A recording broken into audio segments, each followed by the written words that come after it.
Hi there, in this video I'll be introducing to you this plant. This is Carlowrightia parviflora, commonly called small flower brightwort, a native wildflower found throughout dry regions of Texas and parts of Mexico. At first glance, it almost disappears into the surrounding landscape.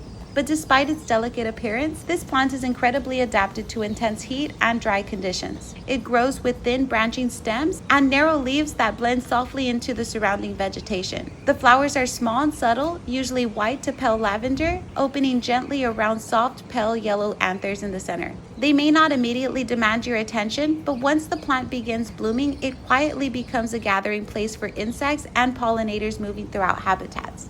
Just like the one you see here. Hanging around the flower is Gelaisis wickami, commonly known as the broad-headed bug. It's one of those insects that would be almost impossible to notice if we weren't looking this closely. The way it blends in with the environment almost feels intentional, its body disappearing into the earthy tones of the ground litter while also matching the soft pale yellow anthers of the flower. There's something really beautiful about the way insects and plants complement each other. The shapes, colors, and textures, they all somehow contrast and camouflage all at once, and it's easy to overlook, but once you notice it, it completely changes the way you look at plants. Native plants create these sanctuaries for insects that truly depend on them, and once you start paying attention, you begin to notice the species you would have normally walked past.